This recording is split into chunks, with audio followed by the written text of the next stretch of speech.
আসসালামু আলাইকুম, আমি নুর আমিন। ডাটা এন্ট্রি সিরিজের দ্বিতীয় ভিডিওতে আপনাকে স্বাগতম। আজ আমি গুগল শিটের কিছু গুরুত্বপূর্ণ শর্টকাট দেখাবো, যেগুলো ব্যবহার করলে আপনার ডাটা এন্ট্রি কাজের আরও দ্রুত হবে এবং সহজ হবে।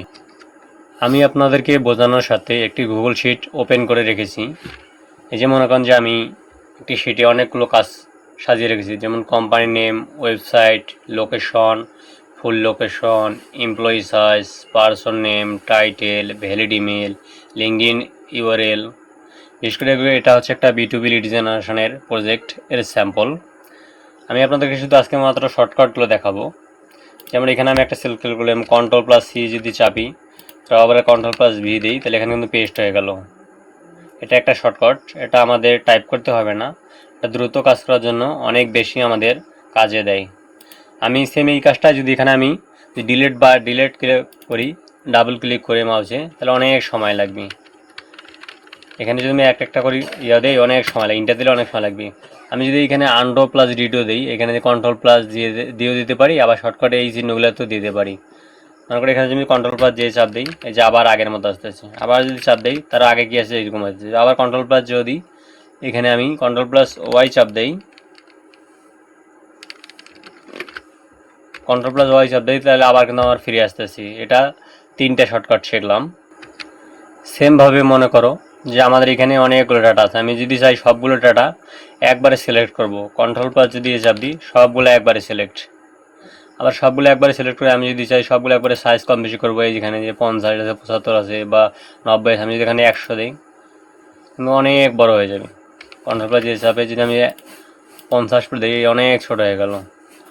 আবার আমি যদি বড় করতে চাই, সেমভাবে এখানে আমি যদি 100 দিই, বড় হয়ে গেল।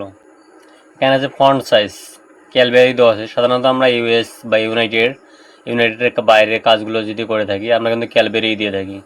আবার এখানে যদি আমরা সাইজ দিতে পারি, প্লাস চিহ্ন চাপ দিলে বাড়বে, আবার মাইনাস চিহ্ন চাপ দিলে বাড়বে। আবার এখানে Ctrl+Bold, এখানে যদি এখানে চাপ দিলে হবে, একটা করে চাপ দিলে Ctrl+Bold চাপ দিলে হবে। আবার এখানে যদি আমরা সবগুলো একবারে বোল্ড করবো, Ctrl+J দিয়ে যদি বোল্ড দেই, সবগুলো একবারে বোল্ড হয়ে গেল। যদি একটা একটা করে চাই, সাধারণত আমাদের সবগুলাই বোল্ড করতে হয় না। আমাদের এই যে হেডিংটা, কোম্পানি নেম, এইটা আমাদের হেডলাইনটা শুধু বোল্ড করতে হয়। এই হেডলাইনটা এইবার এখানে 1-এ চাপ দিলাম, তারপর Ctrl+B দিলাম, শর্টকাটে সবগুলো কিন্তু বোল্ড হয়ে গেল।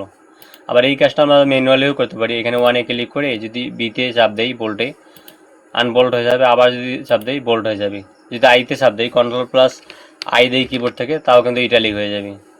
আবার ম্যানুয়ালিও এখান থেকে করতে পারি, আবার শর্টকাটও করতে পারি। আপনারা এইভাবে, আমি এখানে রিডু করে দিই Ctrl+Z চাপে, আবার Ctrl+Z দিই, আবার Ctrl+Z দিই, রিডু করে দিলাম। না আমরা যদি চাই ফিল কালার, শুধুমাত্র এইটা এখানে চাপ দিয়ে যদি এইভাবে ফিল কালারে চাপ দিই, তাহলে আমরা যে কোনো ফিল কালার কিন্তু পরিবর্তন করতে পারি। আবার যদি চাই কোনো কালার থাকবে না, তাহলে আমরা রিসেটে চাপ দিতে পারি। আজ আমরা গুগল শিটের কয়েকটি গুরুত্বপূর্ণ ডাটা এন্ট্রি শর্টকাট শিখলাম। এগুলো নিয়মিত ব্যবহার করলে আপনার কাজ অনেক দ্রুত হবে। ভিডিওটি ভালো লাগলে লাইক, সাবস্ক্রাইব করুন, আর কমেন্টে জানান পরবর্তী ভিডিওটিতে আপনি কী শিখতে চান। এবং ভিডিওটি যদি আমার ফেসবুক পেজ থেকে দেখে থাকেন, অবশ্যই ফলো দিয়ে পাশে থাকবেন। আপনার মূল্যবান মতামত জানানোর অপেক্ষায় রইলাম। আসসালামু আলাইকুম।